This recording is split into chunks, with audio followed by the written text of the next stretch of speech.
गुना जिला कांग्रेस ने रविवार को राजीव गांधी कांग्रेस भवन में बैठक रखी, जिसमें पूर्व प्रधानमंत्री डॉक्टर मनमोहन सिंह को श्रद्धांजलि अर्पित की। इस मौके पर कांग्रेस नेताओं ने मनमोहन सिंह के कार्यकाल को आर्थिक सुधारों वाला युग बताया और इस बात पर जोर दिया कि उन्होंने मौन रहकर ही ऐसे आयाम स्थापित कर दिए जिसे कोई भुला नहीं सकता। श्रद्धांजलि सभा में प्रमुख रूप से जिला कांग्रेस अध्यक्ष मेहरबान सिंह धाकड़, बमोरी विधायक ऋषि अग्रवाल मौजूद रहे। सभा को नूरुल हसन नूर, कैलाश नारायण भार्गव, रमेश चेंडू, प्रकाश धाकड़ आदि ने संबोधित किया। जिलाध्यक्ष मेहरबान सिंह धाकड़ ने कहा कि डॉक्टर मनमोहन सिंह ऐसी शख्सियत थे जिन्हें जिंदगी भर स्मरण रहने वाले उन्होंने काम किए। रोजगार गारंटी योजना ऐसा क्रांतिकारी कदम था जिसे पलायन करने वाले मजदूरों को गांव में ही रोजगार उपलब्ध कराया। इस योजना ने गांव में अधोसंरचना विकास के कार्यों को भी विस्तार दिया। पहले पुल पुलिया जैसे कार्यों के लिए गाँव को सांसद विधायकों पर निर्भर रहना पड़ता था, लेकिन डॉक्टर मनमोहन सरकार में लागू की गई मनरेगा योजना ने गाँव को आत्मनिर्भर बनाया और संबल बनाया। धाकड़ ने बताया कि मनमोहन सिंह भ्रष्टाचार के सख्त खिलाफ थे। उनकी सरकार में जिन मंत्रियों पर भ्रष्टाचार के आरोप लगे, मनमोहन सिंह ने उनका इस्तीफा लिया। वो कहते कम थे और करने में ज्यादा भरोसा रखते थे। श्रद्धांजलि देते हुए वरिष्ठ नेता नूरुल हसन नूर ने डॉक्टर मनमोहन सिंह के प्रधानमंत्री बनने संबंधी रोचक घटनाक्रम की जानकारी दी। उन्होंने बताया कि विश्व की पहली घटना थी जब सर्वसम्मति से प्रधानमंत्री बनने का न्योता मिलने के बावजूद सोनिया गांधी ने मनमोहन सिंह का नाम आगे बढ़ाया। जैसे ही डॉक्टर मनमोहन सिंह ने देश की कमान संभाली, उस समय उन्हें आर्थिक हालत बहुत कमजोर मिले। इसके बावजूद उन्होंने काम के बदले अनाज, भोजन का अधिकार और जानने का अधिकार जैसे 3 बड़े कानून लागू किए और देश की अर्थव्यवस्था को सुदृढ़ बनाया। उनकी योजनाएं इतनी प्रभावी थीं कि केंद्र में किसी की भी सरकार बन जाए, डॉक्टर मनमोहन सिंह की इन योजनाओं को दरकिनार कभी नहीं किया जा सकता। आखिर में आभार गोपाल शर्मा ने व्यक्त किया। इस अवसर पर अनेक कांग्रेसजन उपस्थित रहे।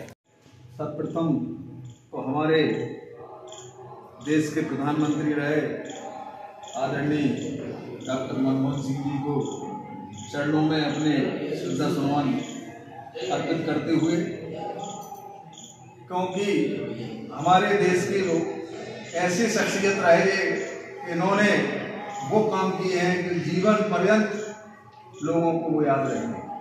तो इनका सब में महत्वपूर्ण जो काम था रोजगार गारंटी का था।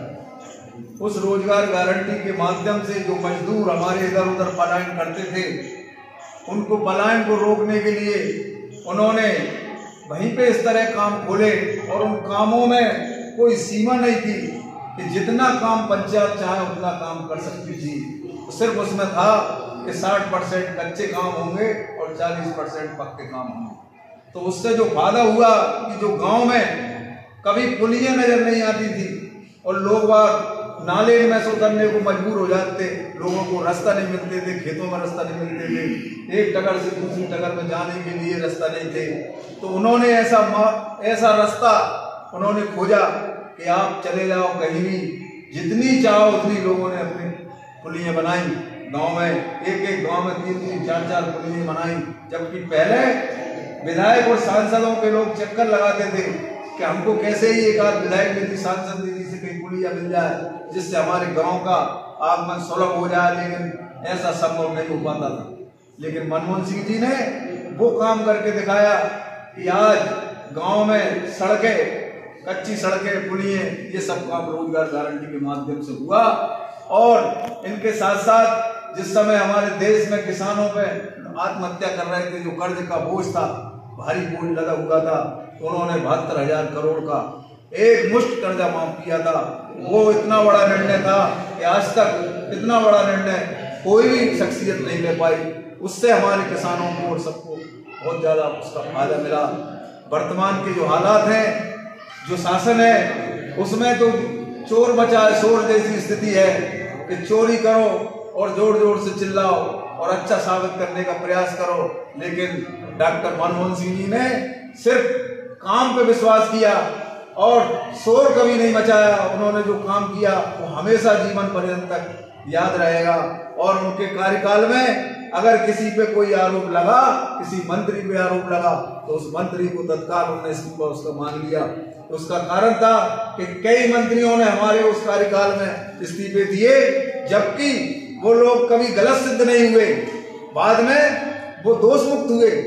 लेकिन इन्होंने उनके कार्यकाल में बहुत लोगों पे आरोप लगाया और वर्तमान के हालात देख लो कि चारों तरफ भ्रष्टाचार है और चारों तरफ भ्रष्टाचार में लोग डूबे पड़े हैं। मंत्री संतरी और अडानी अंबानी, दुनिया का ऐसा कोई भी नहीं है उनके कार्यकाल में जो भ्रष्टाचार में न डूबे हों।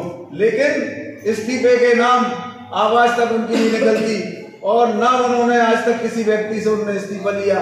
तो ये अंतर हमारे आदरणीय प्रधानमंत्री में था और उन्होंने मौन रहकर जो काम किया है वो काम हमेशा जीवन पर्यंत याद रहेगा।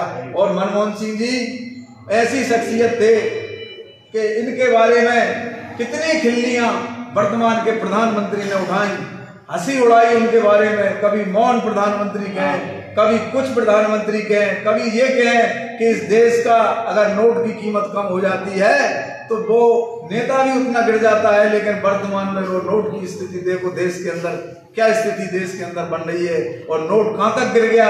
इसका मतलब तो ये है वर्तमान के जो शासक हैं वो तो इस तरह से पूरी तरह से गिरे हुए व्यक्ति हैं कि उन्होंने इतने महान व्यक्ति के बारे में इस तरह के शब्दों का उन्होंने हमेशा उपयोग किया। और आज इतने पढ़े लिखे और योग्य प्रधानमंत्री थे कि उन्होंने इस देश की अर्थव्यवस्था सुधारने में उनकी महत्वपूर्ण भूमिका रही।